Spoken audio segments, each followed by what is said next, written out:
Hello, good morning. It's Wednesday, the 15th of May, 2013. It's a little drizzling Wednesday morning, and welcome to your most authoritative current affair program. Good morning, Ghana, coming to you live from our studios here in Labone. And you can also access this program on your DSTV channel 277. And the program is proudly brought to you by RLG, proudly yours, and supported by the Luxy Paint.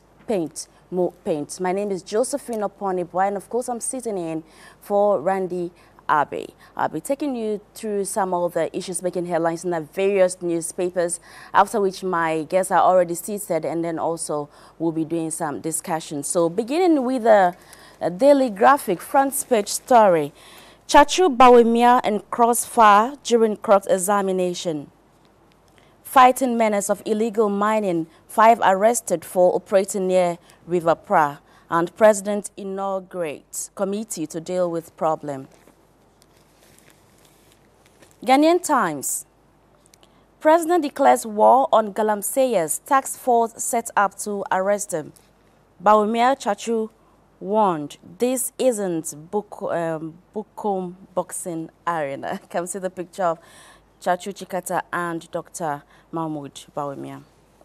The Chronicle, front page story. 150 billion Ghana cedis Guinea foul scam to hit court. BOG to sanction companies pricing in dollars. IGP rushes to Kumasi, and all of this on the front page of the Chronicle newspaper. Daily Guide, no blows in court. Atuguba warned Chachu and Bawumia. Man killed over 20 persons, and it comes with a picture of the lifeless body of the said person. Deputy Minister dumped after vetting. The Enquirer newspaper, election petition pink sheet blues. KPMG begins audit today after crunch meeting with parties. First, second respondent wants Nanado in the box. Comes to the picture of Tony Lita Council for John Mahama, Chachu Chikata NDC Council, Philip Addison NPP Council, and Dr. Muhammadu Bawumia.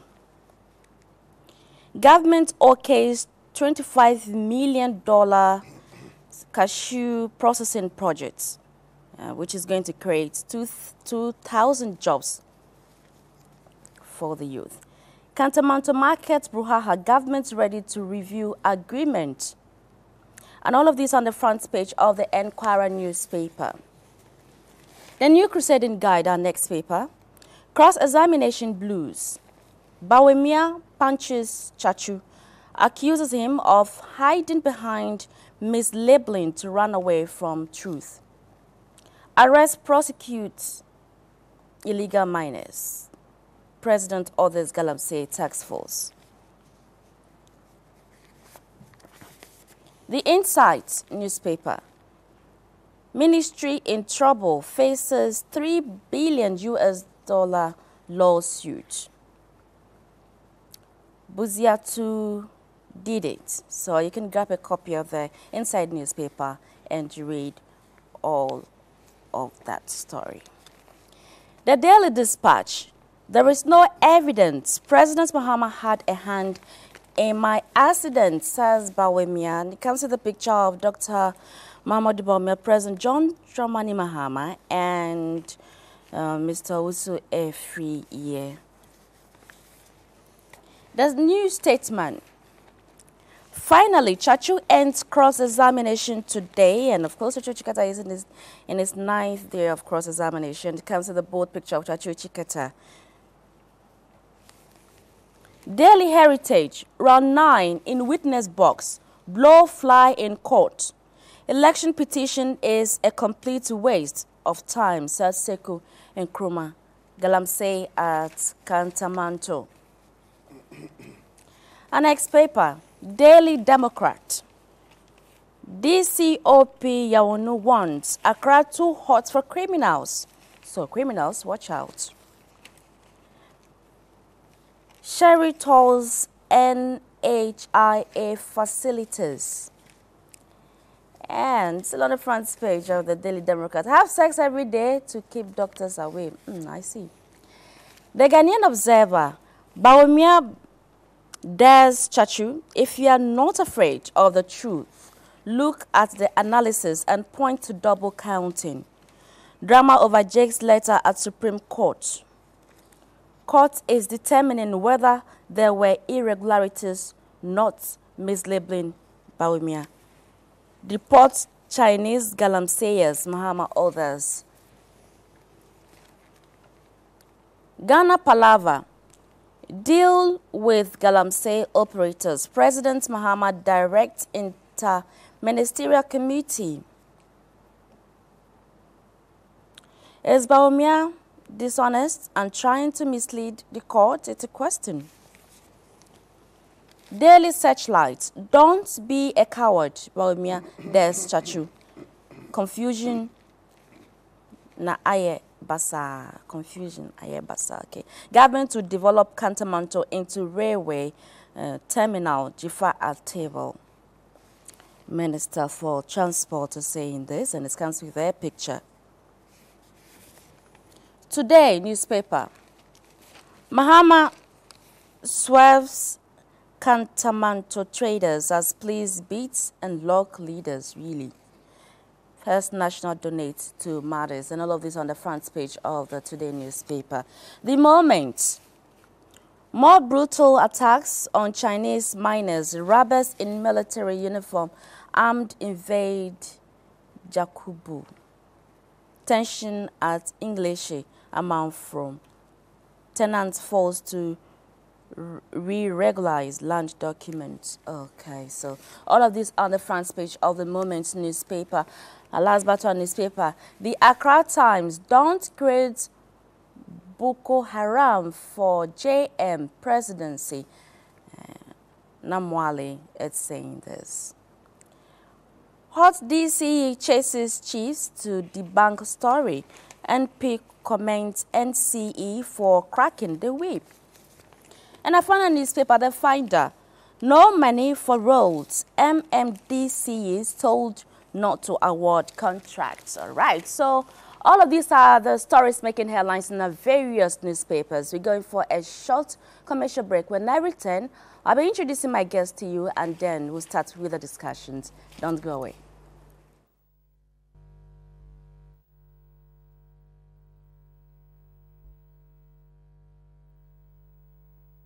Again, and welcome back. So it's Good Morning Ghana, and it's coming to you live from our studios here in Labone, proudly brought to you by RLG, proudly yours, and supported by the Luxy Paint, More Paint. So my guests are seated. On my immediate left is Mr. Pratt Jr., who is the editor-in-chief of the Insight newspaper. You always want me to say managing editor. Good morning. Good morning. And next to him is John Buadu, who is the Deputy Communication Director of the NPP. Good morning. Yeah, thank you very much. And thank you all for coming. So we're beginning our discussion with the very first story on the front page of the Daily Graphic that says, fighting menace of illegal mining, 5 arrested for operating near Pratt, but President inaugurates committee to deal with problems. The story reads, President John Dramani Mahama yesterday inaugurated an interministerial task force to flush out Ghanaians and foreigners engaged in illegal mining called galamsey in our local parlance in the country.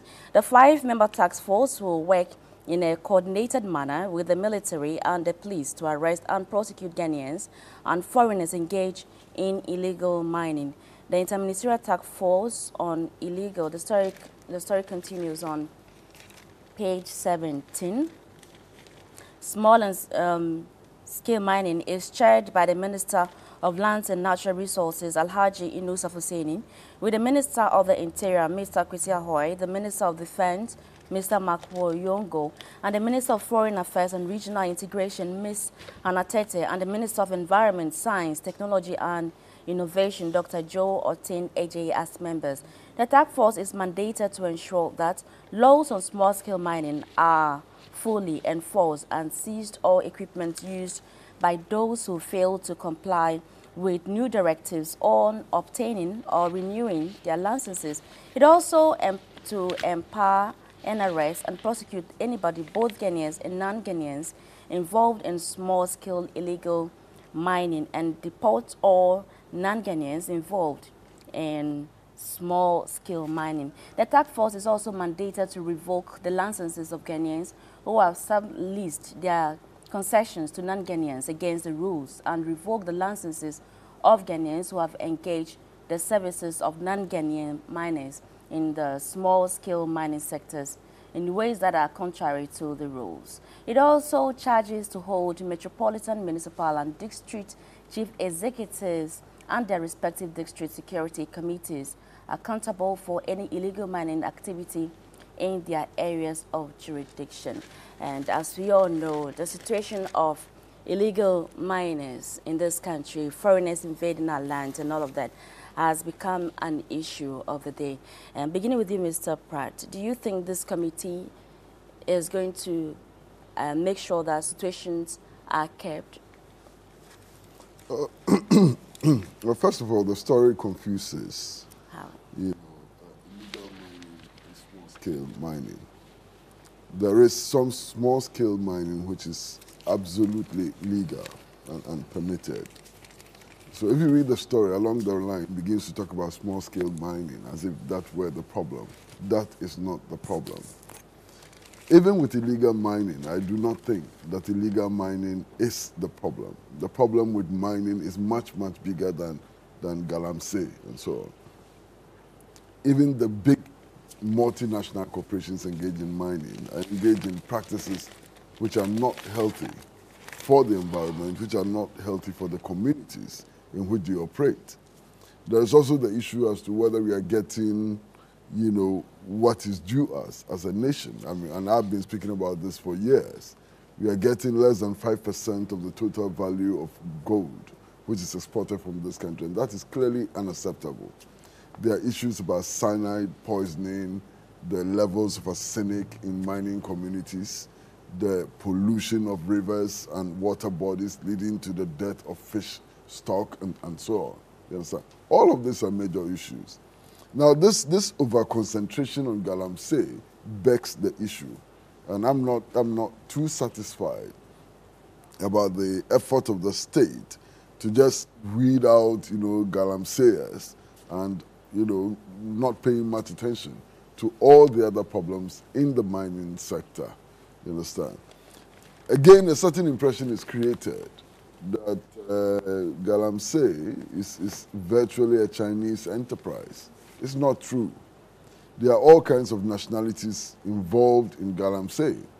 There are Russians, there are Nigerians, there are Italians, there are Ghanaians, there are, many Europeans, English people and so on, all involved in galamsey. But the Chinese seems to dominate the entire...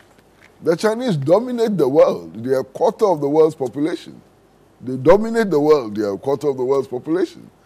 The point is that all the other nationalities are involved. And in fact, if you read the newspapers today, I wonder which one it was. I think it was the Graphic. We spoke about some operation to arrest illegal miners, And the bulk of them were Italians and Russians. You understand? So I think that this constant mention of the Chinese and so on is overhyping, a certain situation. Now, the point also needs to be made that under the guise of checking illegal mining operations, some rogue elements in the security services are stealing blind. They are just raiding legitimate mining concerns, small-scale mining concerns, and stealing. And if you look at the front page of the Insight this morning, we've done a report on one of the small-scale mining companies, is it Hansol or so, yeah, Hansol, which claims that some persons from the immigration from the security services and so on, policemen, raided their offices. And look at the level of destruction. 9 pickup trucks were set ablaze. 8 excavators were set ablaze.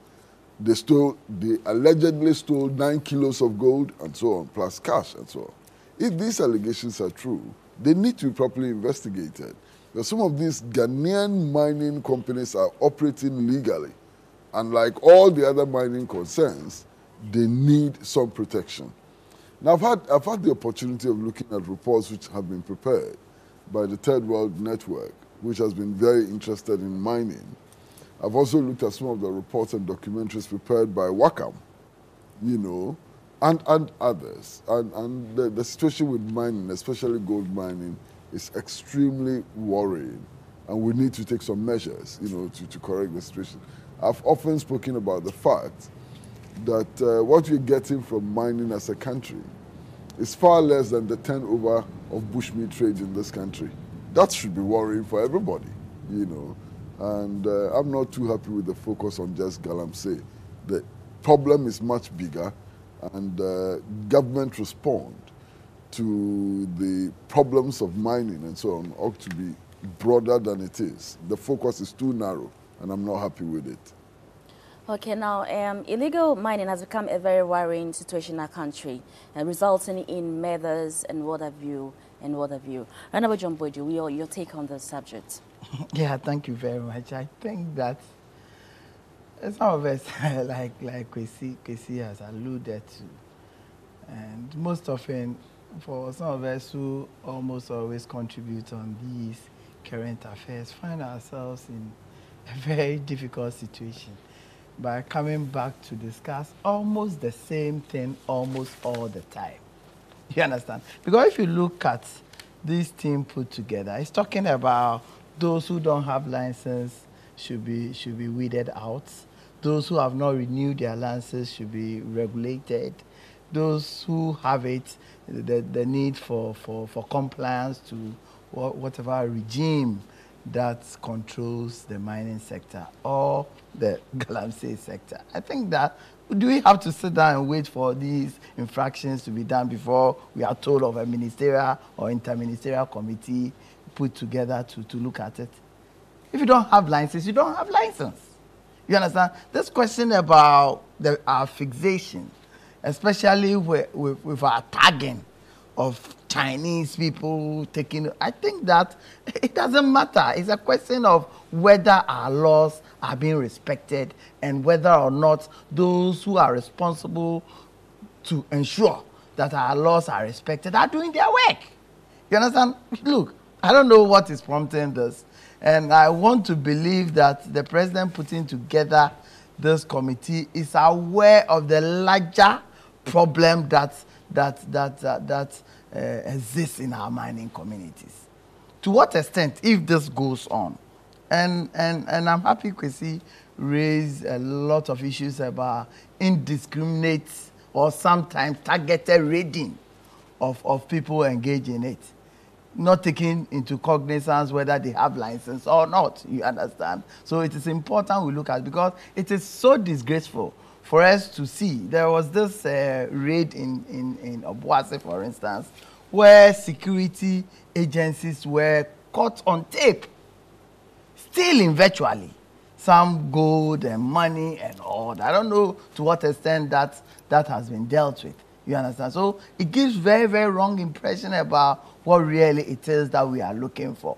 Are we also looking for the effect of dealing with the matters and matters that will arise out of it? Because many of these communities, although you may have foreign counterparts and foreign collaboration and all that, they collaborate with our local people. If you go to those areas, many of our youth are unemployed in those areas. What are we looking at it from a holistic standpoint, or just because there's some pressure here or there, that's why we are putting together this interministerial committee who is monitoring what? You understand? Because, look, mining activities have stretched as far as the northern region Upper East, if you go along Bongo areas, you go, communities are now springing up as a result of the mining activities, aided by foreign components and all that. With our district assemblies aware, with our chiefs aware, with our security agencies aware. So what have they been doing all this while? Because we can't be sitting in this country and allow our priceless resources to just be mined away, living in the wake all the difficulties that we are having. I think that we have been paying lip services to this thing for far too long. We've been taking fire service approach to resolving these matters. I don't know. I read some few aspects of the terms of reference. I think that government itself needs to sit back and look at what really is the matter. You see, Galamsey in its raw sense is just gather and sell. It is not something that by looking at it is illegal or legal. It is something that we need to look at it from a broader perspective in order to be able to regulate it and ensure compliance to whatever regulations exist. Because the way I'm looking at it, we may come back here after the dust has settled for us to have the same discussion again. And you made mention of the fact that the DCs and whatever you are aware of the situation, but don't you think that this interministerial task force set now, in a way, will put them on their toes in making sure that right things are done to avert the situation? I'm saying that they need to be looking at it from a more broader perspective. They need to be, it doesn't matter. We've seen all kinds because of... there might be so many approaches, ways of approaching situations. I don't think that, first of all, we know what the problem is. We all do not know, but the rates at which issues of Galamsey are propping up is becoming rampant. It's not Galamsey. That's the point. But the problem with mining is not Galamsey. If all the problem we had with mining were just Galamsey, then we would not have any problems. It's a broader sector. Whole communities are being poisoned. People are dying. Our water bodies are being destroyed. The environment is facing total destruction. Yes. The country is not getting enough from mining. You understand? Now, all of this fight against Galamsey, I do hope, sincerely hope, that it will not result in a situation where inhabitants of areas where they have gold and so on are denied their right to scrape the surface of the earth and pick up gold, so that all of our gold will go to multinational corporations. I will be very, very, very angry if that is what we are trying to do. Because what is the benefit to the local communities? You go to a village where multinational corporations are digging tons of gold and taking away. They have no water. Their food is poisoned. Their rivers are poisoned, and so on. If the villagers decide to dig some gold so that they can also put up schools and build better houses and so on, what is wrong with that? What is wrong with that? Yes, there's the need for regulation, and the regulation must apply to all those engaged in mining. Anglo Gold, Newmont, whatever. You understand? Individuals, village communities, and so on. We need to have regulations for all. We cannot have a situation where we are chasing poor villagers who are digging for small ounces of gold and so on for their survival and leaving the big companies to do as they like. So I think that the problem needs to be properly defined. Okay, John. I think that's all, because it's about enforcement issues and whether or not there are even appropriate regulations. Because, for instance, we sit in this country, the recent arrests that we heard about this and some people, we are now being told that some of the so-called Chinese, because the moment you see somebody fair and short does not necessarily mean he's a Chinese. Can be an Indonesian, can be any other person. So this kind of labeling is unfair. But for you to just tell us that they don't have, they didn't go through immigration regulations, they didn't have visa and all that. What were you doing? Assuming they didn't go to Galamsey and had gone to other businesses. Armed robbery. Are we waiting to see these things? We are in this country, you hear that some so-called whatever had shot some people. It's criminal issue. It is not about just galamsey. And nothing happens. You hear about it in the paper once in a while, some noise is made and it ends there. It is about enforcement of regulations, whether those regulations exist. As for interministerial, yes, it's a nice way of trying to resolve the matter, but the matters are with us. They are with us in our communities. They are with us. Our chiefs are aware of them. Our municipal authorities are aware. Our security agencies in the various community in questions are aware of it. Our own people are in it. To what extent are we doing in order to ensure that our law says that foreigners are not supposed to be engaged in small-scale mining? Period. If that is enforced and enforced very well, and government itself does not alienate itself from ensuring that if there is any proper, because it is all about capital.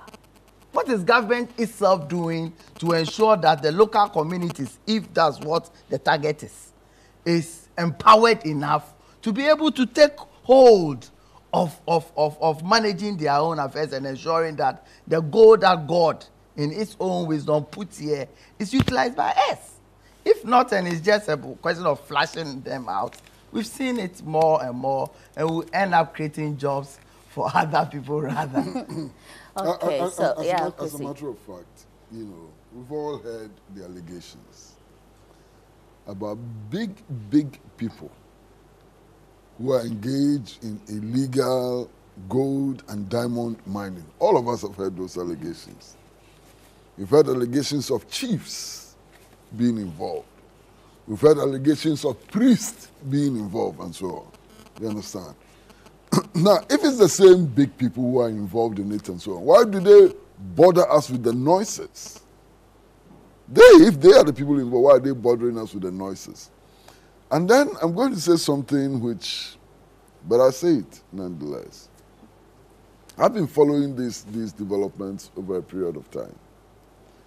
Sometimes there is a war over territory amongst political parties. Sometimes, I've heard a few. In the Eastern region, for example, there was a big war amongst political parties about whose members should have control over galamsey in the diamond sector. We know that. And then the same leaders turn around and create the impression as if something is being done about it and so on. I mean, this problem with Hanso mining, which is a duly registered small-scale mining company. It has license to operate and so on. Put your ears on the ground, and you would hear that the main allegation against Hanso is that its managing director or whatever is an NPP person. You understand? So even this politics, this partisan, divisive, useless politics is eating into this problem, and we are unable to deal with it as a problem of law enforcement, as a problem of the exploitation of our natural resources and the equitable distribution of its benefits, and so on. So, if we want to do it, let's do it well. Scratching the surface is not going to deal with the hydra-headed problems in mining to our people. If we want to do it, let's do it well. I don't think we are doing it well. Who is holding the big multinational corporations which have polluted our rivers to account? There's a report by Third World Network which says that the arsenic level in food grown in the Obuasi area is about 5 to 10 times more than what the World Health Organization approves. Who is holding Anglo Gold Ashanti responsible for this pollution, which is going to lead to the spread of cancer and many diseases and so on? And we are wasting our time with small-scale miners who are just digging for a few ounces of gold so that they can survive. Anyway, we just hope that something good comes out of this. Okay, so on the back page of the Ghanaian Times, the story reads, Work resumes on affordable housing project. In the story reads, construction has resumed on the 4,700 flats under the affordable housing project initiated by the government about 6 years ago. The project, which is aimed at providing decent accommodation for middle-income earners, was abandoned in 2009 after an amount of $70 million had already been sunk into it. The investment resulted in 62% completion of the Boteman-Nungwa project, 55% of the Pond project, 61% of the Asokori Mampon projects, 25% of the Koforidia project, as well as 29% and 7% completion of the Temale and Wa projects, respectively. Sometimes last year, the Ministry of Water Resources, Works and Housing formed a committee to review the project and advise government accordingly on how to proceed to reactivate the project and ensure that the initial investment did not go to waste. The committee conducted a scientific analysis of why the program came to a standstill, the exact status of each single unit of housing, where the contractors working on the project have many on websites, how much more it will cost to complete them, and where the money do so would come from. And also, and despite the assurances, the minister was tight-lipped on the time the entire project would be completed, with the explanation that government needs to raise an amount of 240 million Ghana cedis to be able to complete the project. Beginning with you, John. I think it's the same problem. It's the same thing. We come here, have long discussions, give suggestions about what needs to be done, and we ourselves know what is good for our people, and we decide not to do it. It's a shame for us to even be discussing this. You had a government that decided to use internally generated income plus some funds from our social security to start a project of ensuring that you get about 4,500 or on the average 5,000 housing units. Then there's a change of government. Then the whole concentration of government was to bring some Koreans or some whoever to come and build about 30,000. The figures were so huge, 30,000 whatever, with some contracts. They told us they were coming to build steel industry, cement factory here and there, with even insurance, only insurance on the whole project, around 254 million. And we were ready to go and pay that amount. Amount that we were going to even pay yearly was almost about $150 million a year. If we had this amount, for God's sake, couldn't we have used this amount on a yearly basis to do whatever affordable houses that we wanted to do? Couldn't we? We would rather decide to go for an interest accruing loan for us to build houses that never saw the light of the day. Look what the cost we've incurred to ourselves. For about 4 years, there has been astronomical increase in prices of products that need to be used to finish this project. So, for instance, if it will have cost us around 100 million, now it is costing us $270 million as we are hearing. What kind of scientific research or committee do you need in place before you finish a project that has already been started? What kind of scientific research? What else? They wanted to know how the project stopped. I believe strongly that if government had difficulties in the arrangement that went on and how the project was going, I don't think any serious government will spend more than 6 months knowing what it is. If there were some contractors who did not finish or who did not meet their obligation, why do we have laws in this country? And we sit back for 4 or 5 years and we hear this story again. And you are saying who? The minister said was tight-lipped. Tight-lipped about what? On the exact time the project will be completed? Because they've never decided, because he's now talking about even now going to look at where to find money to fund it. Meaning even the decision to fund it has not been made. You understand? The decision to fund it, because this funding, if it is not from loans, will come from our own internally generated income through our budget. Go and look at the budget for 2013. Whether there was some funding allocated to ensure that these affordable houses are completed. Is that what it is? Well, it's been abandoned since 2009. Well, I'm saying that now, for you to be able to tell us concretely that you are going to implement it or ensure that the project continues, it must go through budgetary allocations.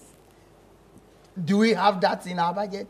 So why are we wasting our time? If we think that we must allow it to rot, as we've seen, it is now taken over by robbers and all that. We've heard all those stories.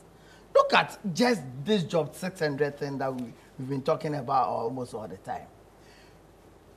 Almost every year, we are being told of a different amount of money that is needed to complete it. I quite remember before 2000, even a grant was given about $20 million by German. At the end of the day, we misapplied the money. We use it for other purposes. Over 2000 to 2007, 2008, all kinds of stories have been told about its completion. There are times that deadlines are given.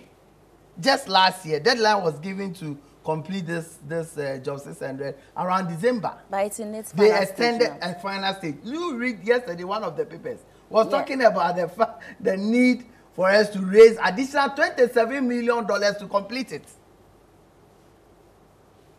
Why are we doing this to ourselves? But at the end of the day, it is the little kitty that is supposed to be used for education. It's supposed to use for health. It's supposed to use to generate employment and income for our own people. That will be squeezed and used for such projects that we ourselves allow to rot. So I think that we've gone through this maze for far too long. We'll come back again. As for these stories, I don't know. Well, I think when it's completed, to be a very good one for Ghanaians, because I'm looking at why the fact that private home loans are doing so well. Kwesi? I don't think they're doing so well. When it comes to... I don't think they're doing so well, but that's another discussion. They're not doing that well, you know. Well, I'm very, very happy that the Minister for Works and Housing and indeed the government has decided to look for the resources to complete these houses.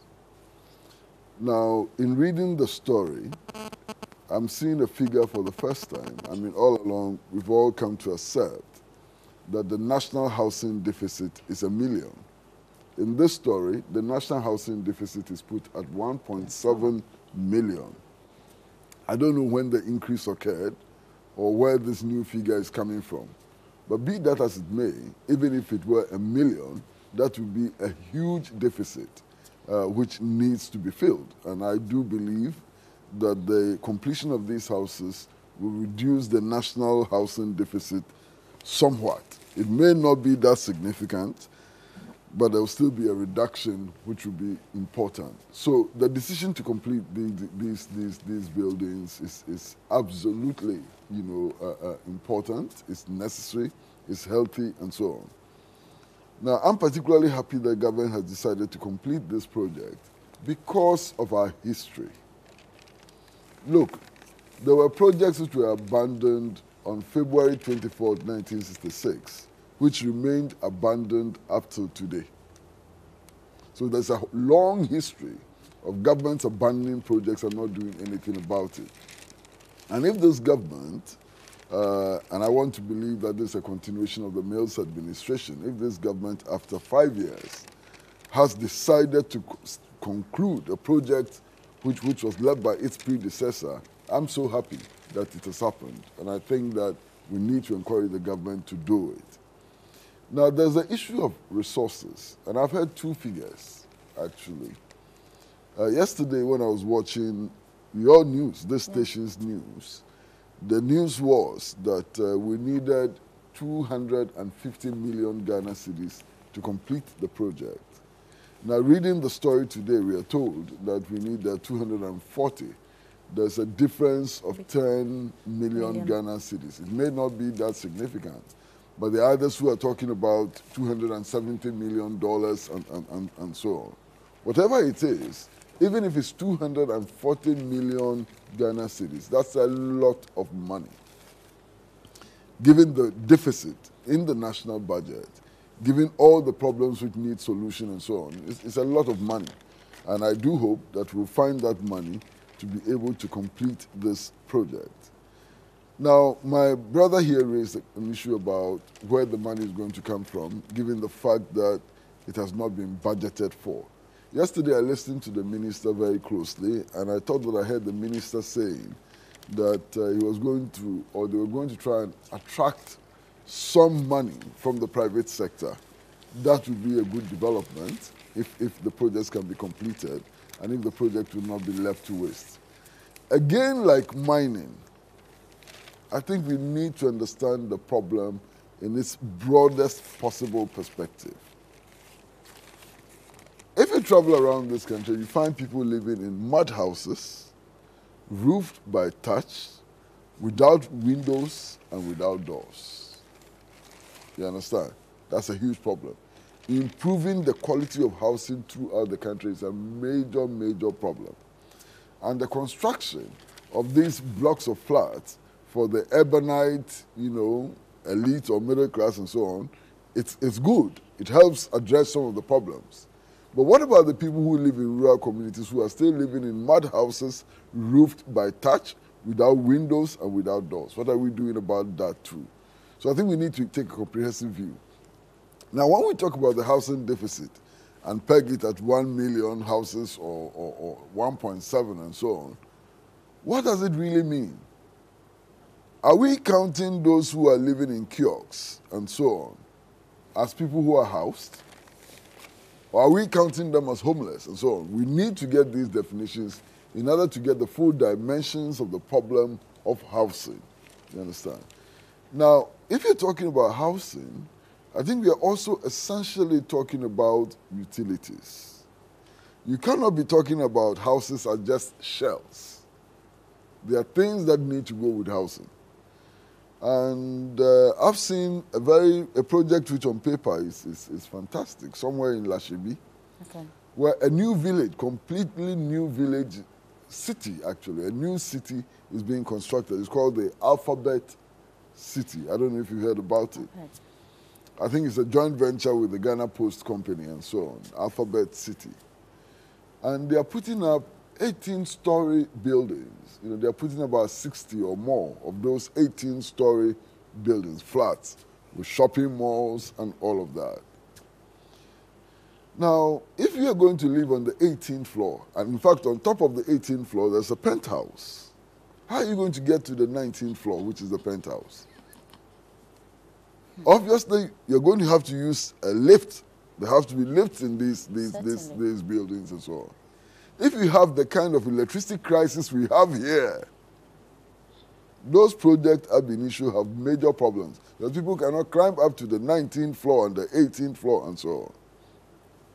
Now, even for those of us living in these houses, one-story houses and so on, getting water into our bathrooms and our kitchens is a problem.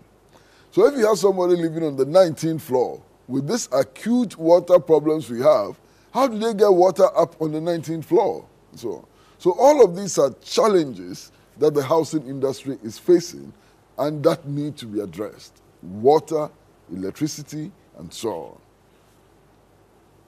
on. Drainage, sewage system, the traffic system. If you go and put up 18-story buildings, 60 of them, in a small locality and so on, how do you manage the traffic and so on? All these are important questions that we need to address. I think we are spending too much money sometimes on very fanciful projects which have no relevance to the needs of our people. And one of those fanciful projects is the one located in front of the 37 military hospital, where SNAIT is investing workers' contributions into the building of hotel complexes, shopping malls, car parks, and so on, in front of the 37 military hospital. And it doesn't make sense. One, you have the traffic bottleneck at Tetekwashi already. You drive up a few kilometers and you are going to get into another traffic bottleneck. The feasibility for this project needs to be examined again. I've said it many, many times. That project is going to cost us a lot of trouble. And yet nobody appears to be listening. And then, you know, this project is also going to be in front of the Flagstaff House. Last week, there was a military ceremony at the Flagstaff House. I don't know how many people saw it. You know, at the first floor of the Flagstaff House, there is a protrusion. They call it the changing of the guards. I don't know how many of you saw it last week, changing of the guards. So you put our president on this protrusion for 30 to 45 minutes, inspecting the changing of the guards. You understand? It's a security nightmare. If in front of the Flagstaff House you have all these high-rise, you know, hotels and so on and so on, I don't want to say the rest. I mean, it's so obvious. I don't want it to come from my mouth. You understand? If you're in the French embassy, our president is open to the window from the French embassy. Anything can happen. In front, those tall security buildings and so on. We must begin to think about how to protect the official residence and office of our president. And I'm surprised that we are allowing this development in front of the residence of the president, and nobody is thinking about the traffic implications, the security implications, the environmental implications of that project. I'm surprised. You know, I think too many times we do things by heart in this country, and that's a huge problem. Okay, John, we all know that housing in Ghana, talk about There's a little mortgages. problem that I wanted to raise. Yeah, a very, very small about, problem that I wanted to raise, if you allow me. I Otherwise, will I'll after. just keep quiet. I wanted to say that, you know, there are so many companies who are doing when it comes to mortgages and all of that, but it's very expensive in Ghana as compared to the average Ghanaian and how much a Ghanaian earn in Ghana. But I'm thinking that when this affordable housing is completed, probably it will go a long way to help the average Ghanaian. Now, what do we do in terms of housing actually? Who is the average Ghanaian that you are talking about? I'm talking about because there are others who can afford and others who cannot. Others would want to go for a loan. Prices of houses in Ghana is extremely expensive that I can't even understand. You understand? To the extent that comparably, you can have a plot of land, maybe not even an acre, a plot, just a plot, costing over $200,000, $400,000 in Ghana. And it depends on the area. Where in the world? $1 million for a plot. It depends on the area. East Legon, for instance, very expensive. Where in the world? Where in the world? Do you sell a plot of land? And it's going on without anybody checking. It's going on. And that is, let me even put it for the private person. Our mortgage law, I don't know who that mortgage law is targeting. You understand? We have SNAIT that is supposed to be keeping our contributions for us and is supposed to invest our money into ventures that will enable us realize a good pension when we go on pensions. And with their investments and all, we've seen all. You understand? Sometimes it's frustrating to be discussing this because at the end of the day, like we said, like this 37 development that we are talking about it almost all the time. Nobody seems to be doing anything. It depends on who is closer to government or who is closer to power to ensure that the thing goes on. at the end of the day, all of us suffers for the massive traffic and massive inconvenience to all. You understand? And so for me, I'm beginning to think that sometimes we need to not even talk about it anymore. Because I can't see any nonsensical arguments by anybody that you have some project that is ongoing, that you need about just a fraction of what you spent already. You decide, because for me, if the government of the day had decided not to continue, we can even put it in the bracket of a lot of things that has happened over the years. You understand? But this is a government that have been saying almost all the time that Iti Mensa days, Abambagwin days, these are the wise men that are supposed to be doing. You understand? They passed through, I think Cletus Avuka also passed through there. Yes. These are the three wise men that passed through the Works and Housing Ministry, almost telling us the same stories that we've been hearing. And this story is worse because the minister himself have not laid hands on where exactly he's going to get the funds to. Putting together private sector. Which private sector are you talking about? Who are those? What are the rates? What are the incentives? I think that we've been allowing our ministers to cause problems for themselves. But I think that, oh, this is an inspection, he's just a new minister. Let us take him around some of our facilities and some of our projects of the ministry. And Mike is put before him. You need to say something. You understand? Because I can't imagine a minister saying that we need scientific investigation to know why we stopped the project in 2009. You don't need that. You don't.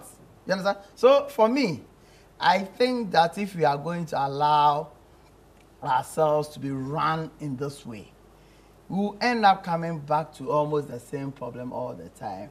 For Kwesi, Pratt and I to be discussing it and nobody listens. I know that agreed loans before you I think we have to be fair to the minister. Yesterday I saw the video clips. Okay, which shows that. And there were actually contractors on site working on some of the buildings. I saw the clip. Contractors were actually on site working. And then they also showed us pictures of some which had already been completed recently. Yeah, you understand? And so for the BNI. For the BNI, for example, they showed us pictures of some which had already been completed. So work is ongoing. Work is ongoing. We all saw it last night. So I think we need to be fair to the minister. Because is it fair to us for us to come back in 5 years for a project that you needed even a fraction of what you are saying which will cost you now, for us to come and discuss it again? It's something John, that... I agree with you to the extent that, I mean, if you've been involved in these public discussions and so on, most of the time you find that you are repeating yourself all the time. Because what we say does not impact on policy, it does not impact on everything. We just talk to the air. So I can understand that frustration. I've faced that frustration many times myself. And sometimes I even wonder whether it's worthwhile engaging in this public discussion. You're just talking to the air, you know, and a lot of people think that is entertainment. No, you know? Certainly. I mean, hold on. Sometimes when we come here and there's a hot argument between panelists and so on, many viewers think it's entertainment. Never. Not all, actually, because we're looking at the way forward. You are saying not all. We are looking at it to the extent that it will influence policy, to the extent that we won't come here and be saying the same thing. Because sometimes it's boring. This issue about Galamsey, look, I saw even at the back page of Ghanaian Times talking about street naming and property assessment. We've done this almost all the time. With feasibility studies having been done. And it is not that it is done for free. Sometimes we go and take loans for feasibility study on how to name our streets. And 10 years down the line, 5 years down the line, we come back to the same place, grouping MDCs, leaving their communities, coming to one place and just talk and go back. And one thing I would want to say is agricultural loans are very affordable. Can government do the same to bridge the housing You said the agricultural loans are affordable. They are. How are they affordable? Well, I have heard and I know about that. Oh, it's not everything you hear which you must say publicly. Affordability is different from even accessibility. You understand? It may be affordable. Agriculture is one of the sectors which is suffering a lot from lack of investment.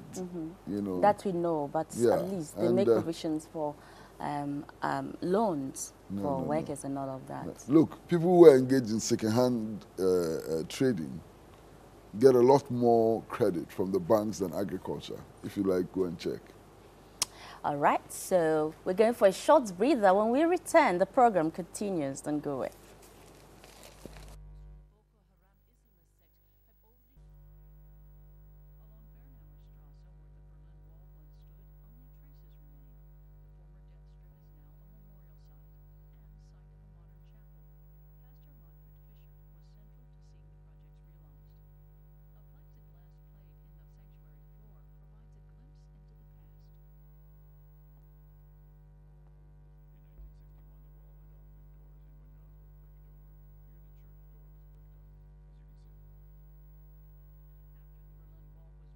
Back. It's still Good Morning Ghana coming to life from our studios here in Labuanu, proudly brought to you by RLG, proudly yours, and supported by Deluxe Paint, more paint. So I'm going to take you through some of your Facebook messages, after which we shall be doing some discussions on the court issue. Okay, so I'll be bringing the message to you shortly, but before then, my panelist has been Kwesi Pratt Jr., who is the managing editor of the Insight newspaper, and also John Buadu, who is the deputy communication director for the NPP. Okay, let's start some discussion. On the front page of the Enquirer newspaper, it says, election petition pink sheets blues. KPMG begins audit today after a crunch meeting with parties. First, second respondent wants Nana Addo in their box. So the story reads on page 4 of the paper. And it says, KPMG International, the private accounting firm that has been appointed by the Supreme Court to serve as referee and conducts an audit counting into the presidential election petition case exhibit, will commence its official work today to find out the exact number of pink sheets that the petitioners have filed before the court. The date was set after top management held a crunch meeting with the 4 parties yesterday at the Judicial Service Conference Room to undertake several modules as a way of conducting the counting. At the meeting, KPMG accepted the offer by the Supreme Court of Ghana to serve as a referee and conduct fair and proper counting into the number of pink sheets filed by the petitioners, all in the category of allegation of malpractices and statutory violations. The terms of reference to be undertaken in the counting include the number of the polling stations, the code numbers, and the exhibit numbers as labeled by the petitioners and filed before the court. Okay, beginning with you, Mr. Pratt, do you think the KPMG is really going to do a good work?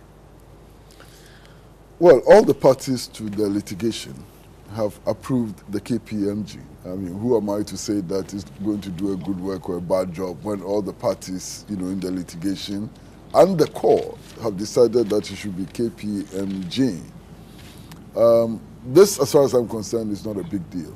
I mean, sometime from now, they would finish the audit and all of us will get to know the exact number of pink sheets which were put in exhibit by the 3 petitioners, Nana Addo Dankwa Akufo-Addo, Jeku Kanta Obeche Bilamte, and Dr. Mahmoud Bawumia, would know that as a fact. Again, the auditing will tell us something to do with the you know, numbers, the code numbers of the polling stations, whether all the arguments in court and so on have a certain validity or not, and so on.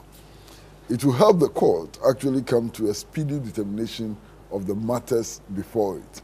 And I can only hope that this thing will be brought to an end as quickly as possible. The pink sheets will be properly audited. The court will come to a speedy determination so that all of us can continue to focus on our legitimate enterprises and so on. Even me, I'm very, very uncomfortable with hundreds of people watching this thing and not doing their work and so on. But even me, I mean, I find myself sitting in front of television sometimes 4 hours a day, you know, watching proceedings and so on. This distraction needs to be brought to an end as quickly as possible. And at the end of it, what are we looking for? We are all looking for justice, and we are all looking for the establishment of the truth. These are the only comments that I intend to make this morning. Well, I think that it's almost the same as what we do in this country. I would have expected that. I must start by saying that maybe because it's the first time, that's why we are going through this process. But I would have thought that if a court orders a petitioner to lodge a document at a place, the court will have its own way of checking whether the document is what has been brought in or what was required. More so when the document will be distributed by the court to other respondents. You understand? So the first thing that I would have thought would have been done, that would have spared us all these difficulties, the back and forth we are going through, and it will have sanitized even the court process itself. Because you come to realize that we have a situation where petitioners are saying that I brought in 11,842. Since then, I have abandoned about 700,000 of the pink sheet. But you see lawyers bringing pink sheets of the 700,000, some of them as part of the cross-examination, wasting everybody's time. You may decide that you want to use it as a point, that is agreeable. But if the court itself had been able, when it received all those pink sheets, to have done their own audit on their own before even sending it out to respondents, we wouldn't have come to where we are. You understand? We wouldn't at all have come to where we are. So at the end of the day, if it turns out that it's even not up to the figure, what is the court going to say? Having sat back for about 2 months, 3 months, without doing what you are supposed to do. You understand? For me, I think that we're in our haste to ensure that this process gets off our backs, because I would not want to put it as a distraction. It is a necessary part of our democratic process, especially where our constitution provides for it. You understand? But in so doing, you must also counterbalance it with our development, with everything that we do as a country.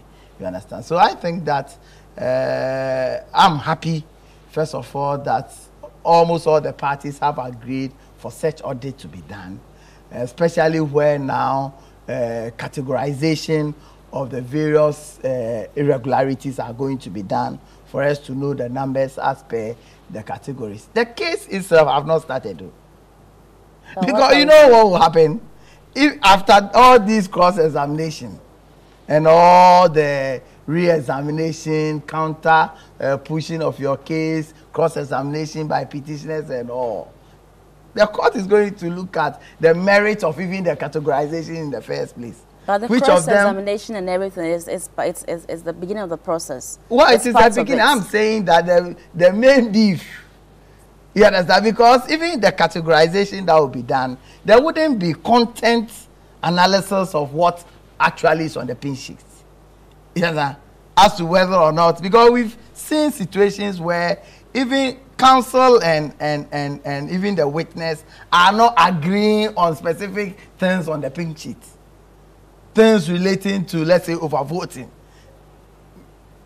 We've not even settled about definition, the actual definition of overvoting. You understand? So I think that this jubilation across board, it helps to ginger up or keep smiles in the faces of our various supporters. Is good.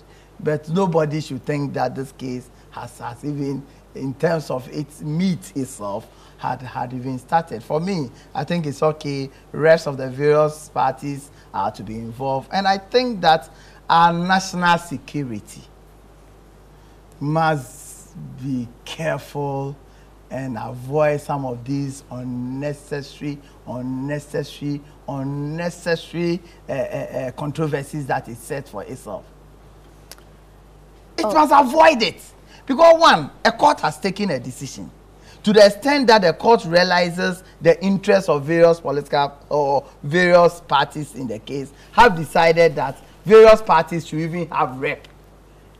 If national security have concerns, I'm not arguing with whatever information they have concerns.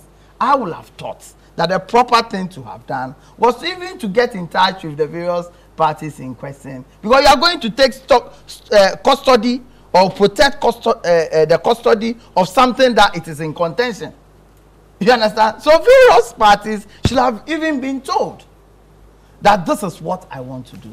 So this needless argument back and forth with national security, the registrar also responding and all, I think that we can do things better than we are seeing. Sometimes it's embarrassing. People sitting outside listening to us, seeing what is going on, who asks, well, what is wrong with you? What is wrong with you? What is really wrong with you? You understand? Because it was needless for us to go through these things during the weekend and all that. Like they've said, they've not mentioned any fee yet. Today they are going to give their terms of reference. I think the fee will be added. We've been told that the parties involved are going to share. I have my own views about that. You understand? But maybe since all the parties have not said anything about it, I think that will rest it for now. But I think that by the end of the day, we'll know the terms of reference, considering the share numbers. Very soon they will go through to allow the issues to flow, especially the very important issues that all of us want to see. All right. So and then also briefly, before you come in here, if you read the affidavits filed by the respondents, the weight of their position is that the petitioners have been shifting grounds all the time. And that at one stage they allege this, and at another stage they allege something different, and so on. Now, it is obvious to me that in the cross-examination, the respondents are trying, through the cross-examination, to establish that. So the fact that 700 pink sheets have been withdrawn and so on does not mean that the petitioners cannot be questioned on the 700 pink sheets. And does not also suggest that it's a waste of time. Because for all you know, it is aimed at establishing this shifting of grounds and so on. So I try very hard, I try very, very much to avoid making judgmental comments on what is happening before the Supreme Court. I try. All of us fail sometimes, but I think we should keep trying. yeah. Understand? And also, I think we must rely on KPMG because it's an international. No, it doesn't. So I know they will do much. It doesn't matter. Why? See? They are major financial But it's international, multinational. so I know they will do everything possible to keep their image. Madam, You understand? The important thing is that the parties agree. That's all. It doesn't matter. You see, on this shifting, I can't really see it. For instance, if in an election is ongoing, then a party had difficulties at some point, raised an issue during the election. Constitution provides that if you have a problem, send a petition. Yeah. And the person decides, and a petition you are not going to send without having your facts attached to it. The person decides that this is where I'm going, and these are the areas I'm looking at. Even the law itself allows for amendments. So where is this shifting opposition coming from? That you go and pick a press statement by, let's say, Asedun Ketia or Sir John, having said one thing or the other, and decided that when I go to court, these are the areas that I'm going to look at. What was the shifting of position? We've seen a lot more people saying all kinds of things that only idiots can go to court and all that. But aren't they in court? It is not shifting of position. If the court demands that you must be there, you'll be there. I don't think that it will be, but well, since it is a point that they are making, because one interesting point that what the Council for the Third Responder tried to make with the use of bringing pink sheet from one place and using it as a basis to prove bad faith in itself is bad faith, because you have been given affidavit, you've been asked to respond to it. In responding to it, if you have pink sheets that support the position you want to push, you attach it to it. You decide to keep the pink sheet or pink sheets to yourself and decide to spring surprises and accusing other person of exhibiting bad faith. I think that as we go on, these things will come. Okay. But my joy is that a stop of this back and forth in terms of the numbers is going to be put at it. I would have thought that it would have been done long before even the case started. All right, Chikata will continue with this cross-examination. Honestly, Okay, I think today, that these are matters which ought to be determined by the court. Certainly, because they are very legal matters. matters. Bad faith or whatever. These are matters before the courts, and I think that we should try and restrain ourselves from making comments on the substance of these matters, which are for the determination of the courts. So I won't go there. I understand. Okay, fine. No. Well, Well, it's your opinion, if though. you talk about shifting of... You can't express some opinions. No. By law, under the law, there are yeah. some opinions that you cannot express. But For I example, don't think... when somebody has been charged with a criminal offense before a court, You can judge them. you cannot go express an opinion that that person will be convicted or that will be pronounced guilty. The court is to do that. But I don't think that's what you've done Okay. so far. For instance, as the case proceeds, if there's a specific ruling, as we watch, there are rulings on various matters. If there's a ruling on a matter and a decision has been made on that matter, I don't think we don't have the right to... No, if a ruling has been made, you can. Yeah, sure. So. And today, Chachu Chikata will be mounting, be cross-examining again. This is his 9th time. I want to find out, is he slow on this cross-examination? I will make no such comment. Anyway, that's your opinion. I have no right, indeed. I have no authority to make that kind of comment. You understand? And this speculation about whether Mr. Chachu Chikata is going to end his cross-examination today or not, it depends. It's just speculation. No, I didn't say he's going to end it, but today is his 9th day. I'm not saying you. It's possible that there may be some developments today or tomorrow which may necessitate his continuing the cross-examination. Indeed, a lot of people don't realize we are still dealing with the first witness in the case. Just the first witness in the case. And God knows how many witnesses we can get. And this witness may be subject to re-examination by his own counsel. You understand? And if indeed it is established that the pink sheets the numbers of pink sheets are lower than what was expected, there are many implications which can come out of that and so on. So let's leave issues for the court to decide, Well, for me, well, any thinking that he'll be finishing today is far-fetched, because even ruling on whether or not some witnesses can be called will be done tomorrow. And assuming without pontificating that... Is it the ruling or the arguments? No, the ruling. Oh, I see. It's the ruling. No, but they will allow argument and counter argument before it is ruled upon. If it is ruled that those witnesses can be called, obviously that will be tomorrow. Obviously, it will be Monday plus and all that. This thing about pink sheets and whether it is enough or not. If it is not enough, for instance, there are opportunities for even first respondent and second respondent to come back again and all that. You understand? This question about delay, maybe it's arising out of the initial thing that happened where they were proposing to bring 11,000 plus witnesses, the Senano example, the Mekuji example and all that. Maybe are those ones that are feeding into this thing about delay. But people must be careful. This thing that is happening is going to continue to happen as we continue to traverse the democracy we've put upon ourselves. There may be times that the NPP will win an elections and other people may petition against them. I truly hope that we don't go through this. Anyway, but in as much as we continue to be humans, in as much as we continue to have, if it's avoidable, let's avoid fantastic. it. You know what? Let's take some Yeah. Facebook messages. Okay, I have the very first one coming from Richard De Free, and it says, so far as we put our destiny as a nation in the hands of these politicians, we are bound to suffer. We need to come together as people or one people and move forward. I don't think the affordable housing projects will be this way if NPP were still in power. And that came from Richard a free year.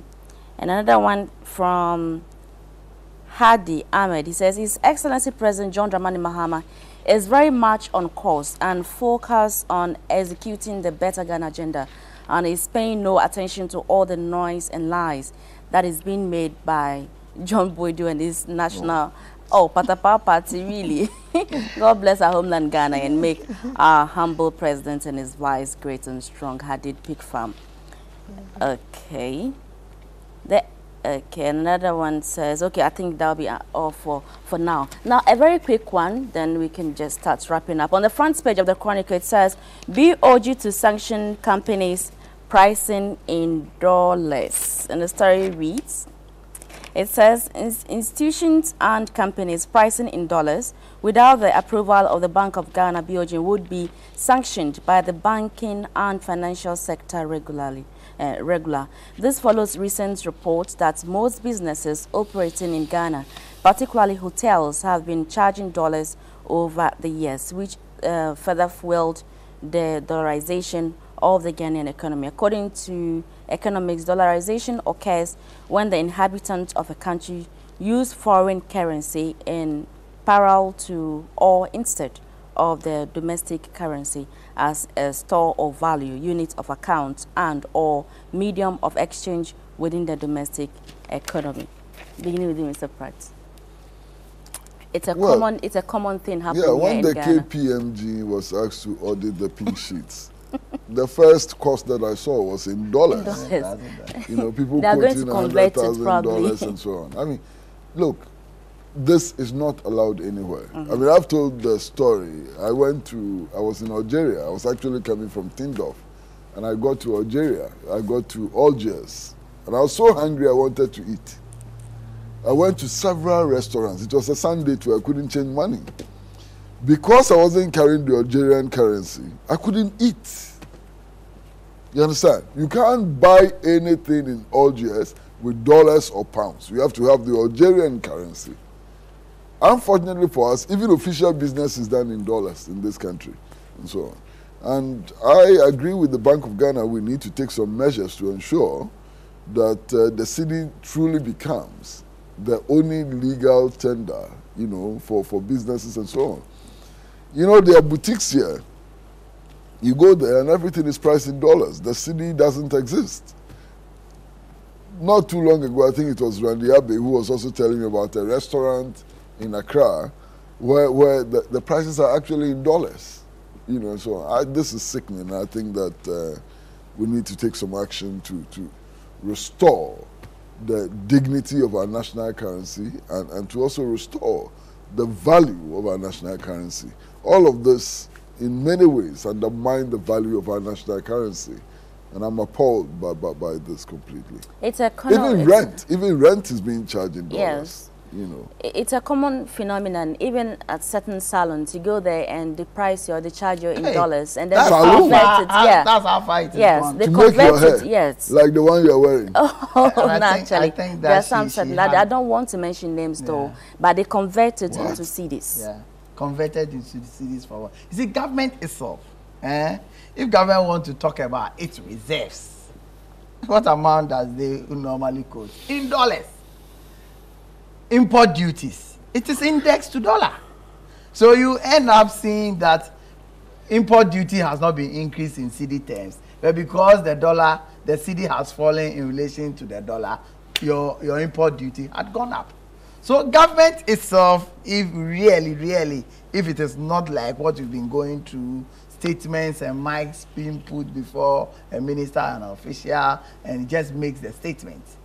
If that is not what we are seeing, then government itself must look at itself more closely. Because an example is, look at this Kantamanto thing. We're just being told that, oh, we've secured money to construct a store or market for the market people will be the first option and all that. Now we are being told by Railways Corporation that it is going to construct a place for real terminal. What is this? No, you can combine all. Yes, sir. What is what is this? Combined. There can be a market. Are we being told? Are we being told now? Railway is going to partner with a. Well, you see, and this is what we go through sometimes, because they have to speak to the media, because they've gone for an inspection or gone for some seminar or something, and they have to say something. They will say anything, and we have the trouble of coming. Yeah, I'm telling you. You understand? To solve this dollarization must start from government itself. You understand? If government starts indexing its own benchmarks in cedis, it will be strange. Look, if you look at the budget of US, would they be referring to euro and pounds and all that? Let alone Ghana cedis. Forget it. Ghana, forget it. I think that, you see, currency has its value depending on speculation, demand, and supply on all that. The moment you are seeing, or you yourself create an impression that a particular currency is so high, is in high demand, speculation alone leads to the price going up and all that. Okay. I think that if they've seen it, Bank of Ghana is responsible for managing our currency, then they must start from within. All right, so that's all for today's program. My guest has been Mr. Kwesi Pratt Jr., who is the managing editor for the Insight newspaper, and also John Buadu, he is the deputy communication director for the NPP. Thank you all for coming on the show. And the show has been proudly brought to you by RLG, proudly yours, and supported by Deluxe Paint. Move Paint. And my name is Josephine Oppong-Yeboah, starting for Randy Abe. Samuel Ajimai will be here tomorrow to take you through. Until then, is have a positive day. We are back tomorrow.